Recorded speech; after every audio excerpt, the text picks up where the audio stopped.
నమస్తే friends, welcome to Ratnam life style. ముందుగా పల్లీలు, కొత్తిమీర, టమాటాతో చట్నీ ఎలా చేయాలో చూద్దాం.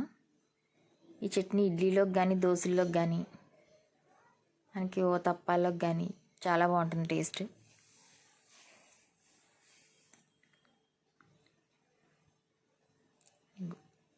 కప్పు పల్లీలకి ఒక 10 పచ్చిమిరపకాయలు తీసుకున్నాను. కొంచెం ఆయిల్ వేసుకుని 2 స్పూన్లు ఇది వారగా వేగిన తర్వాత ఇది తీసి పక్కన పెట్టేసుకోవాలి. వారగా వేగిన తర్వాత తీసి పక్కన పెట్టేసుకుని అప్పుడు టమాటాలు, కొత్తిమీర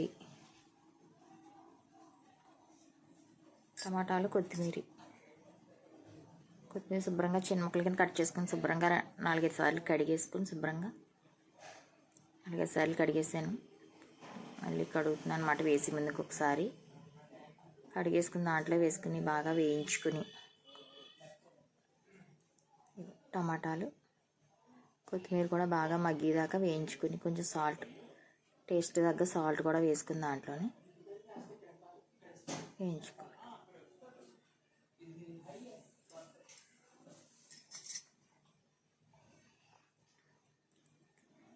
కొత్తిమీర అంతా దాంట్లో వేసేసుకుని బాగా టేస్ట్ తగ్గ సాల్ట్ కూడా వేసుకున్నాం కదా, బాగా మగ్గబెట్టుకొని అప్పుడు మనం ముందుగా వేయించి పెట్టుకున్న పల్లీలు, పచ్చిమిరపకాయలు కూడా వేసేసుకొని దీంట్లో కొబ్బరికాయ కూడా వేసుకుంటే బాగుంటుంది. బాగా మగ్గిపోయిన తర్వాత మగ్గిపోయి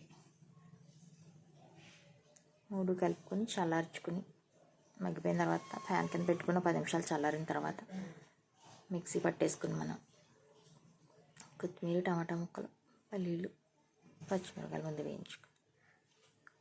కొంచెం దీంట్లో వెల్లుల్లిపాయ, జీలకర్ర కూడా వేసుకోవచ్చు.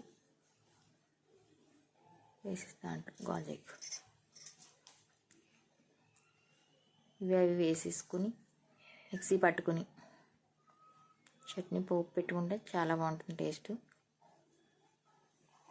అందుకు ఈ కలర్లో వచ్చింది అన్నమాట. ఇడ్లీలోకి కానీ, తప్పాల్లోకి కానీ, దోశలోకి కానీ చాలా బాగుంటుంది. మీరు కూడా ట్రై చేసి మీకు ఎలా కుదిరి మాకు కామెంట్ చేయండి friends. Thank you for watching.